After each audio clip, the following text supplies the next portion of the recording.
J'ai lu 62 mangas pour le mois d'avril. J'avance dans mon but ultime d'exterminer Mapal. Ce bilan lecture est sûrement le bilan lecture le plus difficile que j'ai dû faire jusqu'à présent sur cette chaîne. J'ai lu mais que de très bonnes séries. Et pour ce bilan lecture, j'ai envie de faire un truc un peu différent de ce que j'ai pu faire sur la chaîne ou ce que tu peux voir sur les autres chaînes des copains youtubeurs. Je vais vous mettre à l'écran toutes les séries que j'ai lues et vous allez essayer de deviner l'ordre que j'ai classé les séries. Comme j'ai dit, ce bilan lecture a été très difficile, du coup même si une série est en dernière position, ça ne veut pas dire qu'elle est très bonne parce que franchement, les séries que j'ai lues, elles sont toutes vraiment super. À la 9ème et dernière position de ce bilan lecture, on va retrouver les deux premiers volumes de Kiden Garden War. Alors ce manga, je l'attendais beaucoup pour cette année 2024 parce que j'avais commencé à lire un peu en avance quelques chapitres sur l'application Manga Nova. C'est une application que tu peux lire en ligne gratuitement et c'est tout à fait légal. Et j'avais vraiment aimé le concept, j'avais beaucoup aimé tout ce qui était les dessins et l'action. Et du coup, je me suis acheté les deux premiers volumes et j'ai pas été déçu, même s'il se retrouve à dernière position. C'est parce que à côté de ça, il y a d'autres séries qui sont un cran au-dessus. Au niveau de l'histoire, j'en ai déjà parlé un peu dans mon bilan lecture, donc si tu l'as pas encore vu, je te le mettrai en bas, tu pourras aller le voir. Mais au niveau de l'histoire, on va suivre plusieurs personnages principaux, dont une qui s'appelle Rita. Faute se note, celui-là, Rita. Et en fait, Rita, elle travaille dans une maternelle, mais pas n'importe quelle maternelle, c'est la maternelle la plus sûre au monde. Les élèves qui vont dans cette maternelle sont des fils de bureaucrates, de billionnaires, etc. Donc des gens vraiment EP.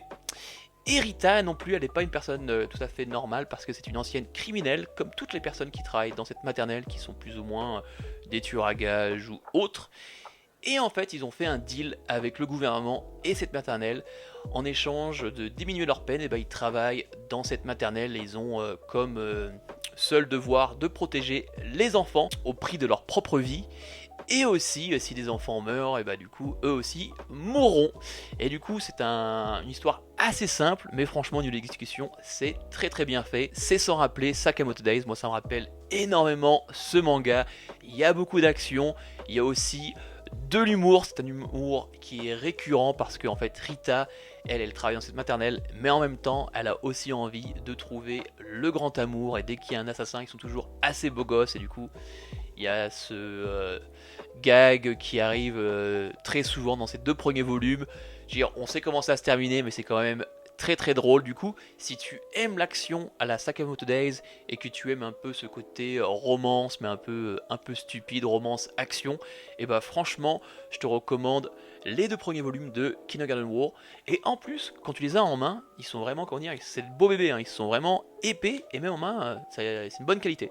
Donc du coup là, si tu aimes l'humour et tu aimes les combats à la Sakamoto Days, franchement, fonce, c'est vraiment top. À la 8ème position, on va retrouver les trois premiers volumes de After God, un manga que j'ai acheté juste parce que j'ai trouvé que les covers étaient vraiment super jolies, mais en vrai, regardez-moi ça, je trouve qu'elles sont vraiment super classe, surtout celle du numéro 2 qui franchement est sans rappeler Tokyo Ghoul que j'adore le manga, ne regardez pas l'animé, lisez le manga, que ce soit Tokyo Ghoul ou Tokyo Ghoul Re, c'est excellent. Mais là, on arrête de parler de ça, on parle de After God. Alors, After God, de quoi ça parle? On vit dans un Japon qui est un Japon actuel, sauf que des divinités sont arrivées sur Terre et surtout au Japon. Et ces divinités, elles sont un gros problème parce que elles génèrent des vagues toxiques de poison dans les alentours où elles arrivent. Du coup, les gens meurent aussi. Si tu les regardes directement dans les yeux, tu perds le contrôle de ton corps et tu leur obéis. Et du coup, au final, tu finis par mourir. Ce qui est dangereux avec ça, c'est que ça marche aussi bien à 2 mètres comme à 3 km. Du coup, c'est tout un délire. Et on va suivre notre personnage principal qui s'appelle Waka, qui va retourner à Tokyo pour aller retrouver une copine à elle qu'elle n'a pas vue, elle n'a pas eu de nouvelles depuis longtemps, elle s'inquiète et du coup elle va aller à Tokyo. Et quand elle arrive là-bas, elle va tomber sur ce qu'on appelle les rechercheurs parce qu'en fait maintenant certaines zones de Tokyo sont considérées comme dangereuses et seuls les gens qui restent dans ces zones là sont souvent soit des gens qui veulent se suicider en allant directement en contact avec les divinités ou ce qu'on appelle des chercheurs. Et ces chercheurs en fait leur seul but c'est de trouver un moyen de pouvoir tuer ces divinités. Et du coup Waka arrive à Tokyo et elle rencontre directement un chercheur et à partir de là ça part directement en sucette. Le manga ne perd pas de temps, c'est directement grosse baston. J'ai adoré le dessin de ce manga, j'en mettrai quelques-uns dans la vidéo pour vous montrer. Même au niveau des covers, vous pouvez vraiment voir que c'est quand même bien particulier. Le monde est super intéressant, il y a plein de petites choses à savoir par rapport aux divinités, comme on n'est pas capable de les enregistrer. Parce que comme elles sont considérées comme des dieux, des divinités, impossible d'avoir un doublon de leurs images. Donc il y a vraiment tout un lore, une histoire super intéressante de ce que les divinités sont capables, qu'est-ce qu'elles veulent. Il y a aussi une histoire de marché, de devenir servant. Donc tu peux travailler pour une divinité et en échange elle va te donner soit de la force, soit d'autres choses. Et c'est vraiment super stylé. J'ai pas non plus envie d'en dire trop parce que j'ai pas envie de vous spoiler, mais que ça soit au niveau du dessin, au niveau que ça perde pas de temps, que ça commence directement d'entrée de jeu, c'est vraiment super bien.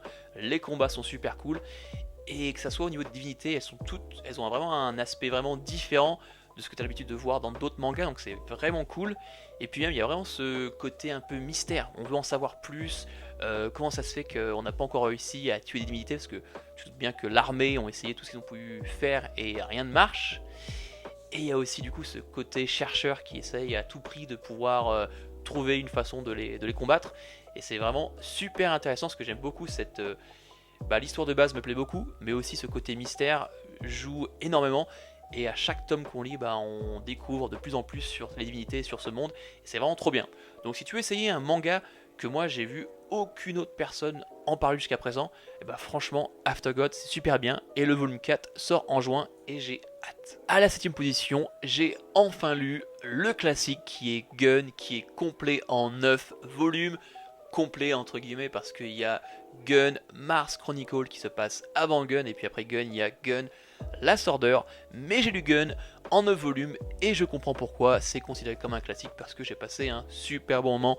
Si tu aimes la science-fiction, tu vas franchement aimer Gun. Si tu as déjà vu le film Battle Angel Alita, tu connaissais plus ou moins le synopsis.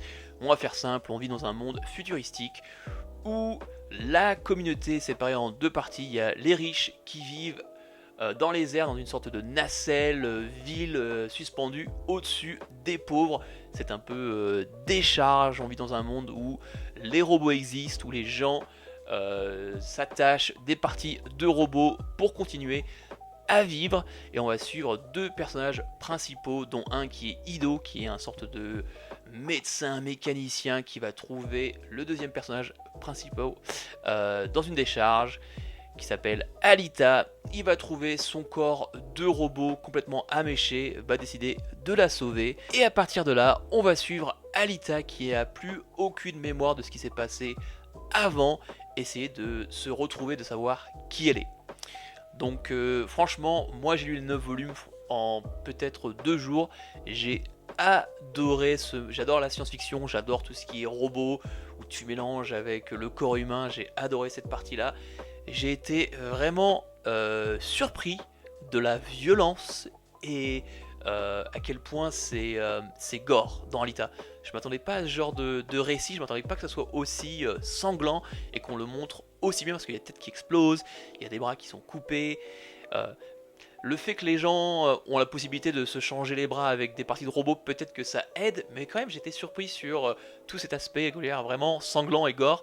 Mais moi j'ai vraiment adoré. Il y a beaucoup de combats. Je sais que les gens qui ont lu Gun, beaucoup se plaignent de la partie où il y a une sorte de jeu avec des rollers et une balle, je crois on va appeler ça dodgeball, je sais pas quoi. Moi j'ai vraiment adoré parce que c'est extrêmement bien dessiné, et puis c'est de la baston à gogo, et puis franchement Alita elle est vraiment badass dans ce moment là. Après moi j'ai plus aimé le début que la fin, même si la fin est bien, mais ça part un peu loin je trouve vers la fin. C'était même vers le milieu, je trouvais que c'était un peu longué, j'avais un peu hâte que tout ça se finisse. Mais franchement j'ai vraiment aimé Gun. Si tu es fan de science-fiction et que tu aimes un peu ce côté mélange homme, robot, qui es-tu réellement, etc. Il y a ce côté qui est vraiment intéressant sur la fin du manga. Du coup, si tu l'as pas encore lu, fais-le.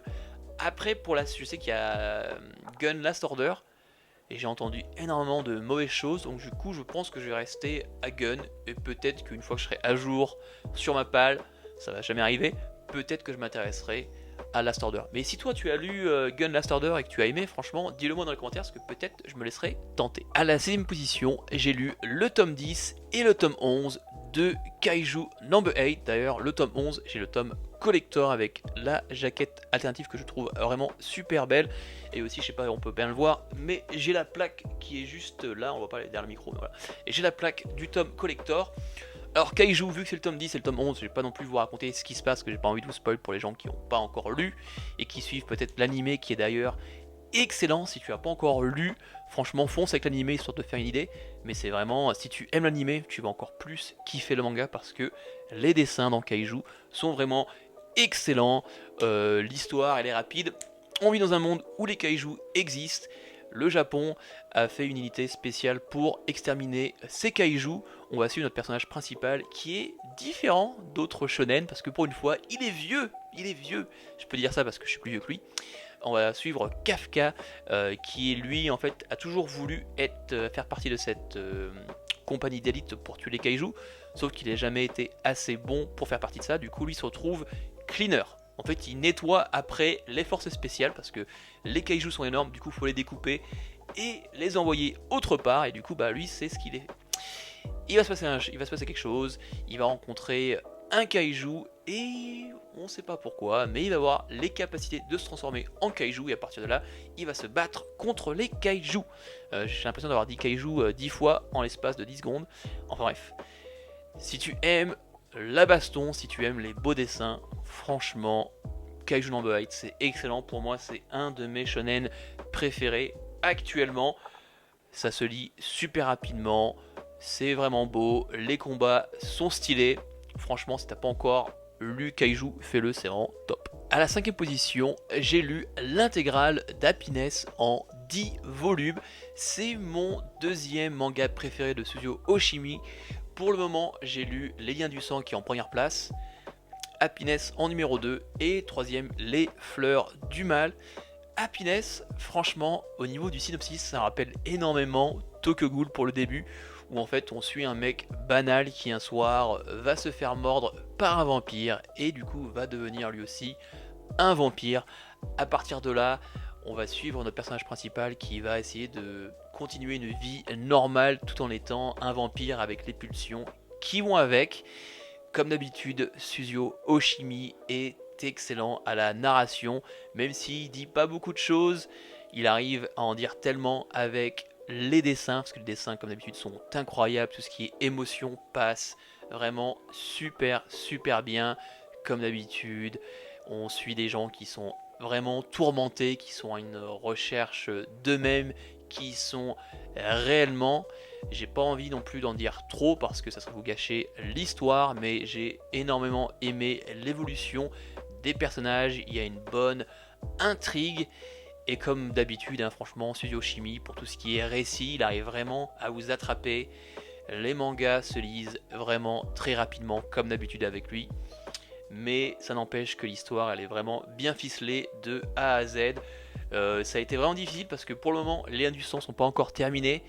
Mais j'aime les deux quasiment autant. Mais voilà, j'ai dû choisir. Pour le moment, je le mets derrière Les Liens du Sang, mais ça reste vraiment un super manga. Si tu as pas encore donné sa chance à Suzuo Oshimi, franchement, je te recommande Happiness parce que c'est vraiment bien géré de A à Z. Si tu aimes un peu le côté super naturel, les vampires et le drame psychologique, les sentiments, les relations, franchement, lis Happiness, c'est vraiment top. On arrive à la 4ème position et ça a été super difficile. Ce manga aurait pu très bien être numéro 3 parce que les deux m'ont vraiment plu, mais celui-là, franchement, c'est sûrement mon coup de cœur de 2024 pour le moment. Ce manga, c'est Boys Abyss. J'ai lu les 7 premiers volumes et que dire, j'ai pris une claque dans la gueule. C'est excellent. C'est un manga pour un public averti parce qu'on va parler de dépression, de suicide. Donc voilà, si tu n'aimes pas les mangas qui te donnent la dépression, ne lis pas Boys Abyss. Si tu es dans le bon mood et que tu es curieux, franchement, mais fonce, fonce, c'est excellent. Franchement, Boys Abyss, Bonu Poon Poon, c'est un peu le même délire. Donc si tu aimes un, tu vas sûrement aimer l'autre.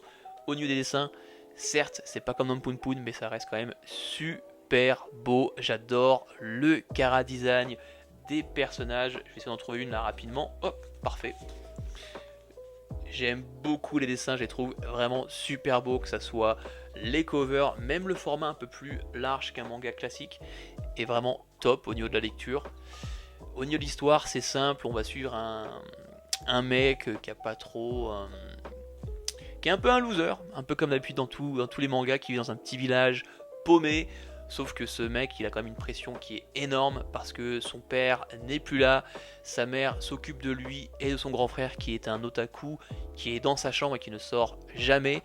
Ils ont aussi leur grand-mère qui vit avec eux, du coup la mère, entre s'occuper de la famille, aller travailler pour nourrir tout le monde, c'est vraiment compliqué. Du coup, lui, il se retrouve avec une pression qui est énorme parce que il va devoir arrêter les études pour pouvoir trouver un taf et aider sa mère à payer toutes les factures. Donc lui, il vit vraiment une vie pas facile dans une petite ville paumée au milieu de nulle part.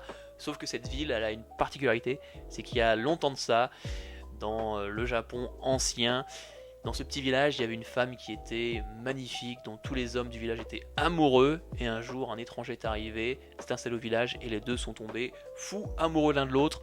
Les hommes du village étaient jaloux, le sont opposés à cette union entre cet homme et cette femme. Et du coup, eux, ils ont choisi de se suicider ensemble. Et du coup, en fait, la rivière qui passe dans ce petit village, elle est connue pour ça, s'appelle le tombeau des amoureux. D'ailleurs, il y a une personne qui a écrit un bouquin sur ce récit. Du coup, le village est un peu connu pour cette histoire qui est super cool. Et ce qui va se passer, c'est que on va suivre notre personnage qui vit une vie pas super cool, où lui il sait qu'il va devoir arrêter ses études pour aider sa mère et qu'au final il va rester dans ce village, il bougera jamais. Un soir, il va rencontrer une nana dont il est fan, c'est une idole et on ne sait pas trop pourquoi elle est dans ce petit village. Et en fait, elle va lui dire quelque chose. Et ce quelque chose, c'est: est-ce que tu veux te suicider avec moi ce soir? Phrase tout à fait normale quand tu rencontres quelqu'un la première fois. Et à partir de là, enchaînement de péripéties. Franchement, j'ai pas envie d'en dire plus. Je trouve que le manga est vraiment top. Pour le moment, j'ai lu 7 volumes. À chaque fin de volume, il y a un cliffhanger de ouf. Et là, le volume 7, là je sais qu'actuellement, il y a volume 9 qui est sorti. Mais au volume 7, il y a un truc qui se passe. Et explosion de cerveau. Franchement, j'ai hâte d'aller acheter le volume 8 et le volume 9 pour être à jour parce que franchement, c'est trop bien. L'histoire est vraiment te donne la dépression, mais c'est tellement bien fait que tu veux en savoir plus. Donc voilà, si tu aimes Poon Poon, si tu aimes les trucs qui te mettent dans le mal, franchement, Boys Abyss, c'est top. Sur le pied du podium, à la 3ème position, on aura un autre Abyss, mais on aura Made in Abyss. J'ai lu les 10 premiers volumes. Alors Made in Abyss, c'est juste excellent. Une histoire mais complètement différente de ce que tu as l'habitude de voir, avec des personnages tout mignons. Donc oui, le mangaka est un peu bizarre là-dessus parce qu'on suit des enfants et il nous met souvent les enfants nus. C'est vraiment un délire chelou, mais si tu arrives à passer au-dessus de ça, franchement l'histoire est juste incroyable. D'ailleurs, grâce à ce manga, donc je sais pas si c'est positif, mais j'avais pas trop l'habitude de regarder en dessous des jaquettes. Mais vu que le mangaka c'est un peu un malade mental, j'ai commencé à regarder en dessous des jaquettes. Ne le fais pas si tu n'aimes pas les petits enfants nus, parce que il se fait des gros délires. Mais après avoir lu ce manga, maintenant je regarde toutes les jaquettes des autres mangas. Enfin bref, Made in Abyss, il y a aussi un animé, les 2 premières saisons. J'ai pas encore regardé l'animé, mais j'ai vraiment hâte de le regarder. Apparemment, que ce soit l'animation et la musique, c'est juste incroyable. Mais Made in Abyss, on vit dans un monde féerique qui n'existe pas. Et en fait, il y a un village qui est juste à côté d'un trou géant qu'on appelle l'Abysse. Dans ce village, on aura des caverniers qui, eux, leur travail, c'est de descendre dans l'Abysse et ramener ce qu'on appelle des reliques. Ils les considèrent comme des trésors, mais les reliques, c'est d'anciens objets de la civilisation passée. Dans ce système de cavernier, il y a des niveaux, parce qu'en fait l'Abysse est séparé en plusieurs niveaux, Et il y a aussi une malédiction. Et la malédiction, elle est particulière parce qu'en fait, tu peux descendre dans l'abysse sans aucun problème, mais en fait, c'est quand tu remontes. Et chaque niveau a son niveau de malédiction plus en plus sévère. Donc au niveau 1, c'est juste un peu de vertige. Au niveau 2, tu commences à avoir des vomissements. Puis au niveau 3, tu commences à avoir des saignements. Puis jusqu'à en fait la perte d'humanité, la perte de qui tu es réellement. Et c'est juste mais incroyable. Et en fait, on va suivre notre personnage principal qui s'appelle Rico. Sa mère était un des plus grands caverniers, parce que comme je vous dis, il y a une histoire de niveau.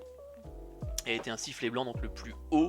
En fait, ces gens ils ont le droit d'aller au plus profond de l'abysse. Sa mère a disparu, et en fait, elle va partir à sa recherche. Et à partir de là, les aventures commencent. Ce manga a le don de te faire croire que le monde est beau, parce qu'en fait, tous les personnages sont beaux. Vu que c'est des gamins, tout le monde est beau, tout le monde est gentil. Mais il se passe des dingueries, que ça soit réellement, mais là où tu prends le plus de claques dans la tronche avec mes abysses, c'est l'histoire de chaque personnage, parce que tu vas rencontrer des personnages et tu vas apprendre leur backstory, et chaque personne ont des backstories mais de malade mental. Franchement, à chaque fois t'es en mode mais waouh, qu'est-ce que c'est. Et je sais que dans le manga, je crois que c'est à partir du volume 2, tu commences à avoir une des premières backstories, et c'est waouh, moi je me rappelle, j'étais scotché parce que ouais, tout est beau, mais à côté de ça, c'est tellement noir, c'est tellement dark. Franchement, je recommande ce manga franchement à tout le monde, parce que c'est tellement différent de ce qu'on a l'habitude, et ça te prend tellement par surprise, ce côté mignon, et à côté de ça, c'est tellement noir. Les choses qui se passent, les backstories de chacun, franchement, mais début c'est excellent. Je sais qu'il y a le volume 11 qui est sorti, j'ai hâte de le lire. Je crois qu'au niveau des 2 saisons, on est pratiquement au même niveau que le manga actuellement sorti. Et j'ai hâte de redécouvrir, parce que c'est vrai qu'il y a certains moments où il y a des bastons où c'est le manga extrêmement noir. J'aime beaucoup les dessins dans Many Abyss qui sont vraiment crayonneux. Mais c'est vrai que des fois, vu que les monstres sont vraiment noirs et que l'environnement est aussi vraiment noir, des fois c'est un peu difficile à savoir ce qui se passe. Du coup, j'ai hâte de voir avec l'animation les combats et aussi la musique, parce que déjà le manga, quand tu le lis, t'es déjà dans un monde particulier, t'arrives vraiment à rentrer dedans. Donc j'imagine avec l'animation et une musique vraiment sympa, ça va être incroyable. Du coup, franchement, Many Abyss, c'est vraiment top. À la deuxième position, j'ai lu Innocent, complet en 9 volumes. Après, il y a une suite qui s'appelle Innocent Rouge. Moi, j'ai lu les 9 premiers volumes d'Innocent. J'avais entendu beaucoup de bonnes choses sur le manga. Je l'ai lu. J'ai pris une claque. C'est fait par le même mangaka qui a fait Ascension. Donc, du coup, si tu connais Ascension, tu sais que le mec, niveau dessin, il gère. On est à l'époque de la Renaissance en France. On va suivre la famille des bourreaux de Paris, dont le fils, j'ai complètement oublié son prénom, je crois que c'est Charles-Henri, on va l'appeler Charles-Henri pour la vidéo, qui lui va devoir prendre la succession de son père, sauf que lui, Charles-Henri, il aime pas ça. Il aime pas le sang, il veut pas faire du mal aux gens, et du coup on va suivre sa progression et comment il va prendre le relais de son père. Innocent, mais c'est juste incroyable. Alors les dessins, je veux dire, le fait que ça soit à l'époque des rois, que ce soit au niveau des habits ou même des décors, les châteaux, etc. Franchement, mais c'est un régal visuel. Je crois que j'ai jamais passé autant de temps sur chaque page à vraiment regarder tous les détails. Au niveau aussi de... Alors, Shinichi Sakamoto, il est vraiment connu pour ce qu'on appelle ses envolées lyriques. Des fois, il part un peu dans des délires. Je sais que j'ai pas encore lu, mais je sais que dans son dernier manga qui est paru en France, DSRL, donc Dracula, apparemment, il part vraiment très loin. Même apparemment dans Innocent Rouge aussi, il commence déjà à partir un peu dans le futur. Là, dans Innocent, il y a quelques parties où il part un peu loin, mais c'est beau. C'est beau, c'est poétique, franchement, ça ajoute un plus. Je veux dire, si t'as pas l'habitude de voir ça dans d'autres mangas, donc c'est bizarre, mais ça embellit le récit, ça aide le récit, ça va vachement bien ensemble. Si tu aimes l'époque de la Renaissance, si tu aimes les beaux dessins, si tu aimes un peu l'histoire, tout ce qui est les bourreaux de Paris, comment ce personnage Charles-Henri, voilà, je suis même pas sûr que c'est Charles-Henri, mais de suivre Charles-Henri, comment son personnage va évoluer, est-ce qu'il va réellement prendre la succession de son père comme bourreau. Innocent, franchement, c'est vraiment quelque chose au moins à lire une fois, parce que c'est vraiment particulier pour ses envolées lyriques, les dessins sont magnifiques, et c'est vraiment une époque qui est vraiment super intéressante, parce que franchement, on peut dire que la France, niveau histoire, on a quand même un sacré passé, et si Sakamoto, c'est vraiment... il s'est gavé, parce que l'histoire est vraiment top, du coup, franchement, Innocent numéro 2. À la première position, on va retrouver l'intégrale du bateau de Thésée en 10 volumes. Le bateau de Thésée, le manga est excellent. C'est d'un genre enquête policière slash thriller, un genre qui est tellement dur à bien exécuter parce qu'en général la fin est rushée, il y a des facilités d'écriture où ça perd son sens, et franchement le bateau de Thésée pour moi de A à Z c'est super solide. Le début, le milieu, la fin est excellente. Franchement la fin, moi j'ai adoré. J'ai été, ça fait longtemps que j'ai pas été aussi touché avec une fin, et c'est vrai que la fin, je me suis posé pendant quelques secondes et je suis en mode waouh, franchement quelle aventure. Le bateau de Thésée c'est excellent. Au niveau de l'histoire, on va suivre notre personnage principal, dont encore une fois j'ai oublié son prénom. Désolé, je lis beaucoup du coup les prénoms, c'est chaud à se rappeler. Il vit dans un petit village et son père est le policier de ce petit village, et il va être accusé de plusieurs meurtres, dont un où il y aura eu 23 victimes, dont la plupart des enfants. Et ensuite le personnage principal qui du coup va devoir vivre sa vie avec le fait que son père soit un tueur en série. Du coup toute sa famille vont prendre super cher, ils vont devoir déménager plusieurs fois, changer de nom, mais à chaque fois on arrive à savoir qui ils sont, et du coup ça va vraiment être compliqué pour toute la famille. On va voir un peu comment chaque personnage et chaque membre de cette famille va être affecté par rapport au fait que leur père a été accusé de ces meurtres et qui est actuellement en prison en attente de la peine de mort. Et un peu plus tard, une fois que notre perso est à l'âge adulte, il va se rendre dans son ancien village, et on sait pas comment, mais en fait il va retourner dans le passé, à l'époque juste avant les meurtres, et il va essayer du coup de savoir si son père a effectivement fait ces meurtres ou pas, sachant que lui en fait quand ce retour arrive, lui n'est pas encore né, il est encore dans le ventre de sa mère. Du coup en fait il va rencontrer son père, sachant qu'en fait son père il l'a jamais rencontré pour de vrai. Donc lui, toute sa famille n'ont jamais cru qu'il était innocent, mais lui en fait n'a jamais vu son père, parce qu'une fois qu'il était en prison, lui n'est jamais allé le voir. Du coup il y aura aussi ce côté rencontre avec son père, savoir qui était réellement, se rendre compte s'il a réellement fait ça, essayer de le changer oui ou non. Donc c'est vraiment super bien fait. Le seul bémol qu'on peut trouver au bateau de Thésée, c'est que au niveau remonter dans le temps, c'est pas expliqué. Mais bon, il faut quand même une part de mystère. Je veux dire, on va pas non plus, on n'a pas besoin d'avoir. Je trouve qu'on n'a pas toujours besoin d'avoir des raisons pourquoi. Là, le voyage dans le temps marche bien avec le récit. Le récit marche de A à Z. Il n'y a pas de moment où, ce que tu souvent dans les films, il y a des moments où le tueur avait possibilité de tuer des gens, mais il le fait pas. Mais plus tard, il veut tuer ces mêmes gens. Truc qui est complètement débile, parce qu'en fait, si tu voulais le faire, pourquoi pas l'avoir fait la première fois où tu as eu l'occasion de le faire. Bah là franchement tout a un sens. J'ai trouvé le récit excellent. Du coup si tu aimes les enquêtes policières slash thriller, le bateau de Thésée pour moi c'est facilement un 4, 4,5 et 4,5 sur 5, un 5 sur 5, parce que j'ai vraiment adoré. Et comme j'ai dit, la fin, je me suis posé pendant quelques secondes et j'étais en mode waouh, franchement quelle aventure.